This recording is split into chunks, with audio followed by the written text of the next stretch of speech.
Dulur-dulur Sidoarjo, welcome back on Millennials Podcast by Sidoarjo Bisa di episode yang keempat. Wah, hari ini aku mau kasih tau sama kamu ya, dulur-dulur, ini adalah definisi salah kostum yang asli. Lagi musim panas di Sidoarjo, bisa-bisanya aku pakai baju turtleneck lengan panjang kayak gini. Siang yang mana Sidoarjo tuh hujan ya enggak, mendung ya enggak hujan, tapi ya panas all the time. Tapi walaupun panas tuh kuncinya adalah siapa teman ngobrol kamu. Wasek ya. Siang ini kalau sekarang kita rekamannya lagi siang ya. Entah kamu dengerinnya malam atau pagi atau sore atau subuh-subuh mungkin. Aku mau ngajakin kamu untuk kenalan sama teman ngobrol aku. Teman ngobrolnya Berlian untuk episode yang keempat di Millennial Speak Up by Sidoarjo Bisa. Ada sosok yang sangat kontroversial, dari tadi dia udah batuk-batuk ya. Dia sudah kasih tahu nya kayak gitu gimana ya. Udah pengen langsung disapa aja kayaknya ya. Nih, aku kenalin kamu sama co-founder dari Cracking Chambers, ada Mas Amro. Ya, halo. Loh, kok saya berubah tiba-tiba? Jadi dia. Ya, halo. Sidoarjo Bisa. Apa kabar, Mas? Sidoarjo Bisa apa aja? Tar dulu, asik. Sehat? Semoga semuanya sehat semua. Amin. Ini aku paling suka ya podcast kali ini, itu adalah yang paling nyantai. Pertama, lokasinya di Cracking Chambers yang kamu tahu. Ini jujur ya Mas Amro, aku mau jujur ya. Aku udah tahu banget tempat ini udah cukup lama, cuman ini aku pertama kali kesini. Kenapa? Karena beberapa kali tiap malam aku mau mampir ke sini, udah di parkiran, tempatnya selalu full. Enggak, harusnya selalu ada tempat buat cewek. Tapi selalu full, Mas. Ini aku seriusan, ini kayak bolak-balik. Aku sama temanku mungkin dulur-dulur juga pernah yang ngalamin ya. Karena ini tempat, homey banget. Outdoor ada, indoor ada. Mau ngasih bakal mau tidur-tiduran di tempat AC-nya. Ada, dan ini selalu full seat kalau tiap malam. Harusnya satu tempat itu se-full apapun itu, ketika ada cewek mau datang harusnya selalu ada ruang. Kayaknya waktu itu aku nggak tampil cewek ya Mas ya. Iya, salahnya di situ. Salahnya di situ ya. Coba datang seperti layaknya cewek gitu loh. Jadi sekarang aku nggak ya cewek. Makanya ada tempat di situ.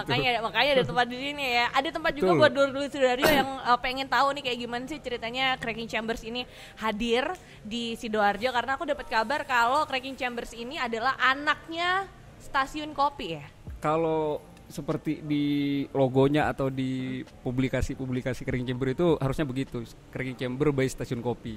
Oke, Stasiun Kopi itu legendnya yang ada di salah satu kedai legend. Salah satu kedai legend since 2016 ya. Betul. Berlokasi di bawah apa tuh? Bawah gardu apa ya? Bawah gardunya stasiun. Iya, pokoknya stasiun kota, ya. Dekatnya stasiun Sidoarjo lah ya. Betul. Nah, ini salah satu anak yang baru dilahirkan.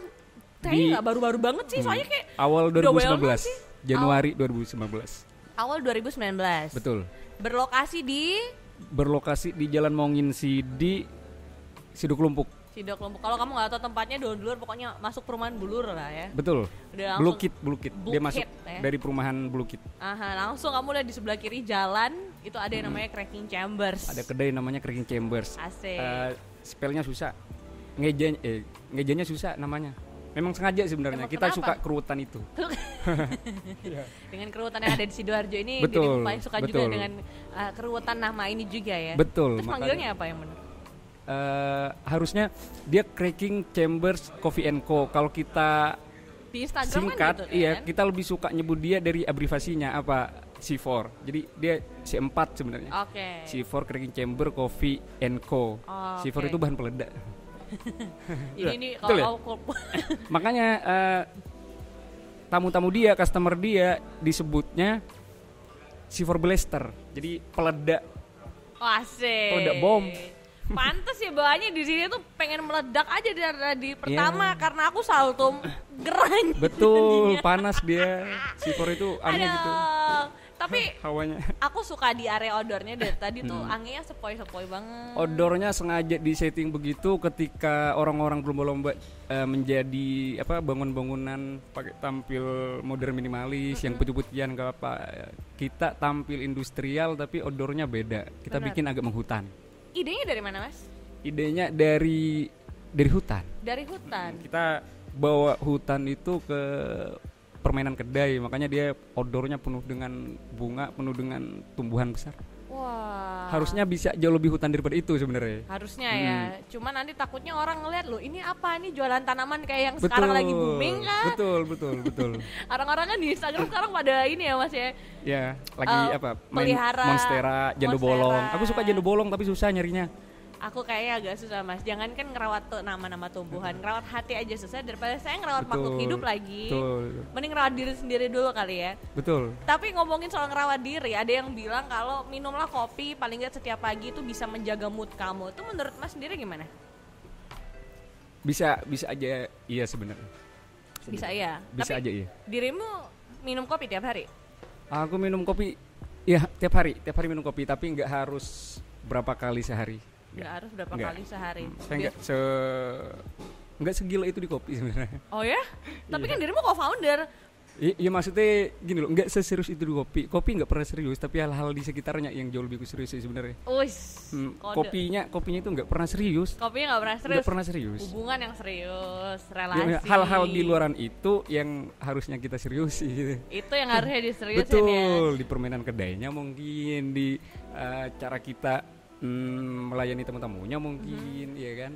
Hal kayak gitunya. Waktu itu gimana ceritanya Mas serius untuk ngerjain yang namanya Cracking Chambers ini? Apalagi kalau kita tahu kan udah punya induknya kan stasiun kopi. Betul. Kayak kenapa kok ngebuka lagi gitu loh? Lagi pengen dapat duit banyak ya? Udah tahu kalau misalnya main di sini tuh di F&B dapat duit banyak soalnya. Enggak begitu awalnya. Sebenarnya stasiun kopi itu awalnya saya bilang Cracking Chamber itu didirikan oleh 3 orang, satu Mas Imam yang ada di situ itu, dia yang punya sebenarnya. Saya salah satunya, co-foundernya ya, sama ada lagi temanku Mas Adreng namanya. Lalu mereka buka setahun, karena tempatnya kecil terlalu susah nampung tamu-tamunya. Oh ternyata kita harus bikin satu tempat baru yang jauh lebih representatif ketika harus ngopi-ngopi santai. Makanya lahirlah Cracking Chamber, yang berarti harfiah ruang-ruang yang retak sebenarnya. Jadi namanya susah, selain susah tapi artinya juga nyeleneh. Di Cracking Chamber, ruang-ruang yang retak. Bener. Aku juga waktu dikasih tahu ke Cracking Chamber satu pernah dengar ada yang namanya tempat ngopi Cracking Chamber tuh aku bingung Mas. Yeah. Ini tempat ngopi tah? Kok namanya ya, dari namanya aja tuh namanya aneh. Namanya itu aneh dan unik. Aku kira tempat makan.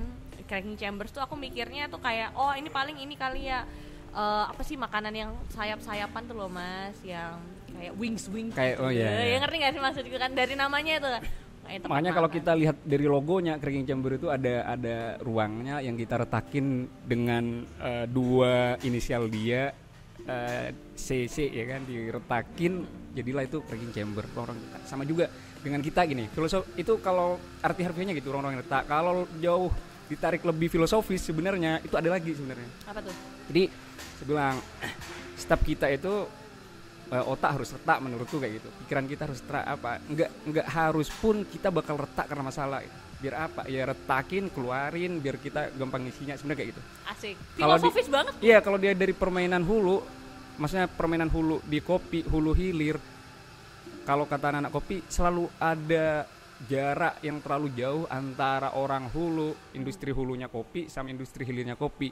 Kita menjembatani keretakan ruang itu. Makanya lahirlah Cracking Chamber, menjembatani ruang hulunya kopi ke hilir.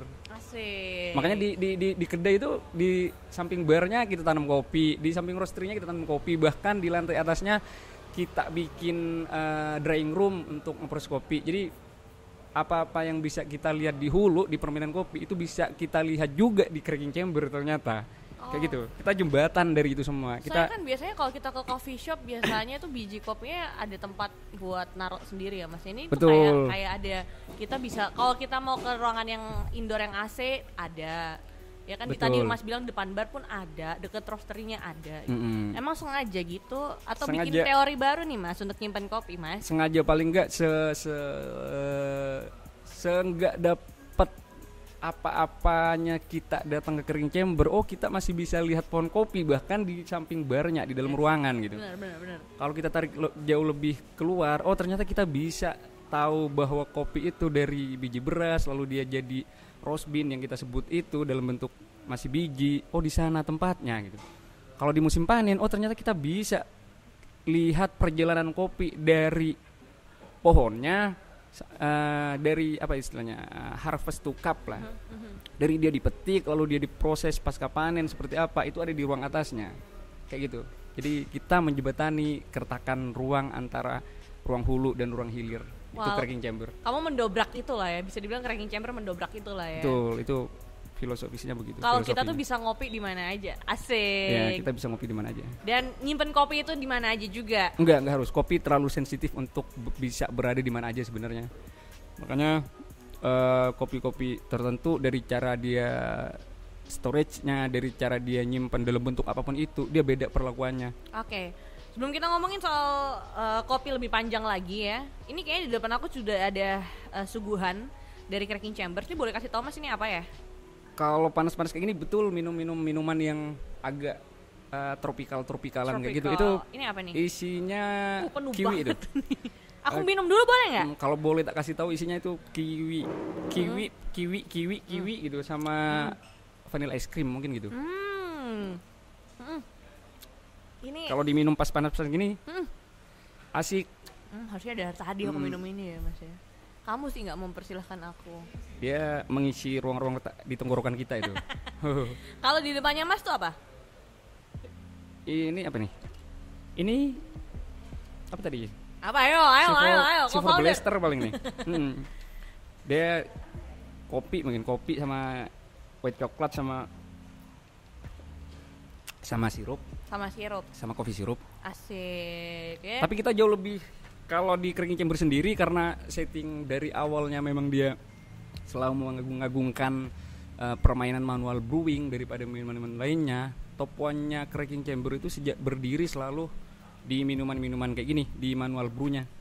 Di manual brew-nya ya. Betul. Ini yang jadi favoritnya. Kopi seduh manualnya. Ini yang jadi favoritnya para C4 Blaster, right? Betul. Yang datang ke Cracking Chambers. Ya, sampai detik ini masih begitu karena dia top one dari semua minuman yang kita punya, hampir 50 menu itu. Dia selalu di posisi paling atas. Nggak cuman itu aja nih, Dul Sidoarjo ada lagi menu-menu favoritnya dari Cracking Chambers itu ada Tropical Breeze, kemudian ada ICA Blaster, ada VGO juga. Jadi kalau misalnya kamu mau coba mampir ke Cracking Chambers, terus kamu bisa kepo-kepoin juga di Instagramnya dulu deh, di @crackingchambers ya. Kamu akan lihat kalau suasananya di sini homey banget. Kalau kamu suka banget sama suasana outdoor yang banyak tanaman-tanamannya, di luar ada. Betul. Di dalam juga kalau misalnya kamu pengen ngeliat atau deket sama bar bisa. Aku tadi waktu datang ke sini Mas juga ngeliat banyak anak-anak yang lagi ngerjain tugas di sekalian ngadem, di dalam juga bisa. Yang beda mungkin Cracking Chamber dari kedai-kedai lainnya mungkin ini. Serame apapun di Cracking Chamber itu, semua tamunya masih dapetin rasa privasinya dalam arti gini, kita datang ke Cracking Chamber, dia mau di malam apapun itu, kita mau ngerjain tugas, kita mau laptopan, kita mau apa, duduk dimanapun itu kita masih bisa santai. Karena kalau settingan outdoornya dia jauh, antara satu meja dan meja lainnya jauh. Setuju. Orang-orang nggak peduli ketika duduk di satu meja, lalu di meja sampingnya seberisik apapun itu, dia nggak terganggu itu. Bedanya mungkin itu. Jadi nggak yang debat-debatan kayak pundak ketemu pundak ya. Betul. Kayak waktu itu aku kehabisan tempat karena aku belum kenal Mas Amrul aja. Saya bilang tadi kayak gitu. Kayak aku belum harusnya follow, aku belum follow Instagrammu gitu kan ya. Karena kan kalau mau kenal kamu harus follow duluan. Ini adalah salah satu metode terbaru ya. Nggak harus gitu sebenarnya. Nggak harus gitu. Kan kita ini ya setara. Enggak lah, untuk perempuan dan laki-laki harus. Kalau dulu gitu. Biasanya laki-laki yang follow duluan. Kalau misalnya mau kenal Mas Amrul harus follow duluan. Enggak, untuk orang-orang tertentu itu enggak, bahkan enggak harus saling follow di media sosial kalau kita bisa kenal jauh lebih akrab di dunia nyata. Media sosial itu apa sih? Kepentingannya apa? Cuma buat pencitraan aja. Aduh, ini berat nih ngomongnya kalau ngomongin udah pakai kopi ya. Ngomongin sosmed pula, apalagi kopi itu punya filosofinya tersendiri ya. Kalau buat Mas Amrul sendiri sefilosofis apa sih kopi? Karena ini titelnya ya, aku kasih tahu buat dulur-dulur ya. Kalau kamu anak kopi Sidoarjo dulur-dulur ya, tapi kamu mungkin belum pernah ketemu sama Mas Amrul. Ini sekarang waktunya kamu untuk kenalan sama Mas Amrul ini, karena beliau ini dari Pucuk, Jawa Timur ya. sampai pucuknya lagi. Ya, kamu tahu dari pulau terluar Jawa Timur pun ya, sampai masuk ke hutan-hutan ya. Kenal Mas Amrul? Enggak, aku enggak terkenal itu. Tapi kalau balik ke anu tadi, aku selalu jawab gini, kalau ditanyain orang, "Mas, kopi itu apa?" Itu pertanyaannya itu. Tadi kan. Aku selalu jawab dengan jawaban yang sama. Kopi itu apa? Kopi itu adalah diriku sendiri. Kalau pertanyaan itu ditanyakan secara pribadi juga ke aku.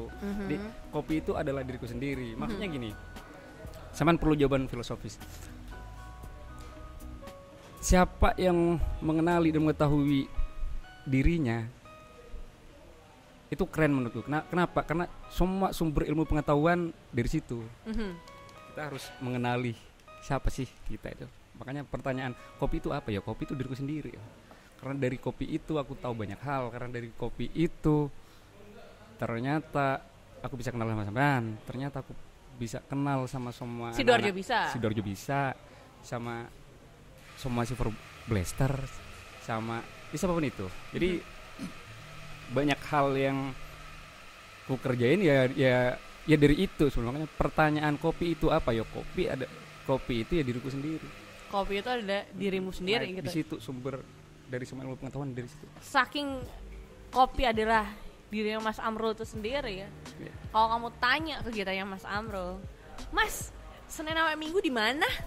Pengen ketemu nih di Cracking Chambers atau mungkin di stasiun kopi gitu kan ya." Tanya deh, berapa hari Mas di sini Mas?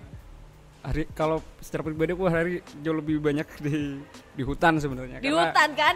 Iya, kehidupan kota itu lebih banyak menyakitinya. Lebih banyak tersakit yang mana kota kayaknya ya. Kan hutan itu sebenarnya salah satu fungsinya adalah healing place. Hutan itu kayak gitu. Kalau city heart, nature heals gitu kan. Jadi biarin kota menyakiti, kita sembuhkan ke hutan. Wes. Dalam rangka pekerjaan juga kan di hutan atau nyari wangsit atau ini supaya semua. Supaya stasiun kota ini ramai dan Cracking Chambers ini banyak pelanggannya, saya harus ke hutan gitu. Ya juga banyak. Kasih tahu Mas, kamu jujur aja. Kerja kalau aku pribadi ya kerja lebih banyak. Ya banyak juga di hutan sana ngapa-ngapain kayak mainin kopi atau apa, ngelus-ngelus kopi apa segala macam. Tapi kan saya bilang tadi kalau hutan itu healing place, berarti ketika kita ke hutan saatnya kita kontemplasi, meditasi. Loh, ya itu ada pelanggan kecil. Kamu ngapain di sini? Ayo masuk dulu ke sana anak kecil. Sana. Lagi siapa namanya? kerja. Siapa namanya? Aduh, ini keponakan aku nih. Mau pipis, tolong omnya temenin buat pipis sana ya. Aduh, mohon maaf nih. Ya gini kok, Tante siaga di masa pandemi, harus siaga menjaga semuanya. Bahkan tantenya kerja juga harus ikut ponakannya ya, mau nggak mau. Oke. Nah, kita balik lagi nih ya. Di hutan untuk menenangkan diri. Betul. Untuk healing buat Mas Amrul. Kontemplasi, meditasi. Salah satu fungsinya dari banyak fungsi dia. Padahal kan dirimu asli mana, Mas? Aku asli asli Jawa Timur sebenarnya. Aku dari Gresik, tapi Gresik Kepulauan. Gresikku Kepulauan. Tapi aku lama di Sidoarjo. Aku di Sidoarjo itu sejak tahun 2007 udah di Sidoarjo. Gresik Kepulauan. Tunggu, aku penasaran. Gresik Kepulauan aku tahu. Ya itu aja. Yaudah, Gresik Pulau Kepulauan. Bawean ya. Exactly. Yang kalau mau ke Bawean itu harus nunggu berapa hari ya untuk kapal datang? Enggak lah, tiap hari lah. Waktu itu aku tuh mau jalan-jalan ke sana nggak ada kapal, tau nggak? Enggak, ya harusnya nyater pesawat bisa. Nggak salah, harusnya aku tanya Mas Amrul, kamu di mana anterin aku ke Pulau Bawean? Karena siapa yang nggak kenal Mas Amrul coba? Enggak lah, aku nggak terkenal itu. Oh iya, depan kamera bilang nggak terkenal itu, padahal semua orang tuh itu pertanyaan di ruang privat. Nggak apa-apa, aku kenalin lagi gitu. Ini kan. Ruang publik. Supaya dulur-dulur tuh semakin akrab gitu kan ya. Aku malu sama anak-anak Sidoarjo nanti. Enggak Mas. Tapi ngomongin soal Pulau Bawean juga, Mas ngebawa nggak sih kayak origin coffee from Bawean Island? Nggak ada, di Bawean itu nggak ada kopi, karena kopi itu ideal ketika dia ditanam di ketinggian. Makanya ketika kita ngomongin kopi selalu ngomongin ketinggian, apalagi Arabica, karena dia habitat dia itu ya di lereng-lereng gunung. Kopi itu begitu, selalu begitu. Kecuali robusta bisa ditanam di mana aja. Oh gitu.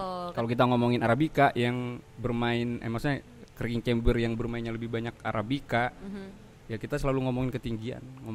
Itu alasan kenapa aku lebih banyak di hutan, ya itu sebenarnya. Jadi dia kaitannya ke situ. Oh gitu.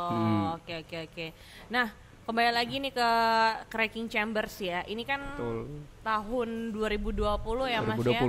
Dengan usia untuk cracking chambers itu masuk di 2 Kedua, tahun ya. betul. Kedua, Nanti ulang tahun dia di 6 Januari. Di 6 Januari. Ulang tahun kedua. Untuk usia yang masih sangat muda buat cracking chambers.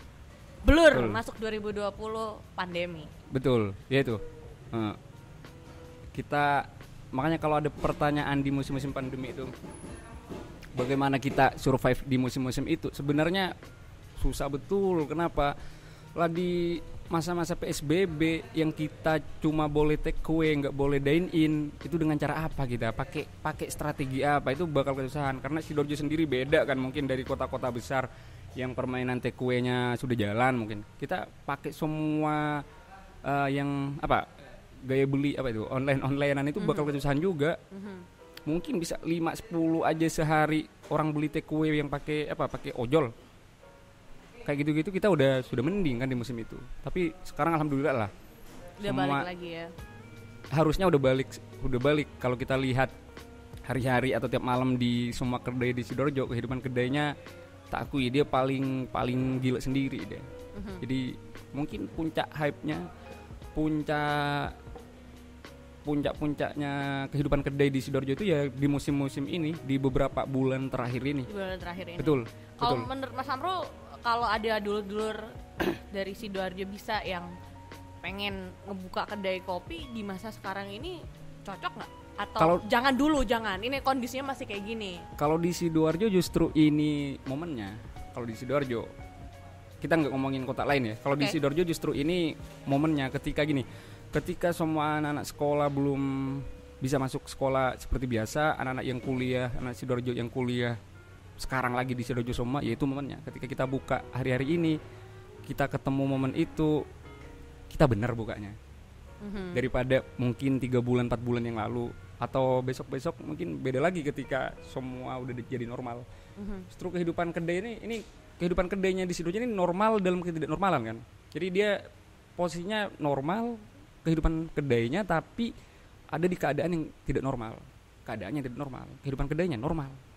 Atau itu mungkin Sidoarjo juga hari ini. Kenapa cracking chambers masih bisa bertahan? Kalau menurut aku kayaknya selain para founder dan co-foundernya itu saling erat lah ya hubungannya satu sama lain. Kalian kan juga anaknya cukup banyak lah ya untuk diurusin gitu. Juga mungkin itu salah satu cara untuk bisa melatih ya. Betul.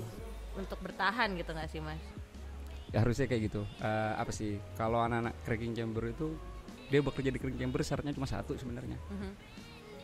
Dia harus senang dulu. Dia berangkat dari rumahnya harus senang. Dalam arti kalian kesini itu harusnya pola pikirnya itu nggak datang ke cracking chamber buat kerja, tapi buat bersenang-senang. Buat bersenang-senang. Barista for fun gitu kah? Betul. Jadi bar itu jadi tempat mereka bersenang-senang. Oke, fix dulu Sidoarjo langsung apply di cracking chambers. Hubungi Mas. Ya, sayangnya hari-hari ini kita sedang nggak hiring. Hiring. Nunggu ada yang dipecat berarti udah masuk dong ya. Tapi kalau mau mulai karir di dunia perkopian memang harus dari bar ya Mas ya.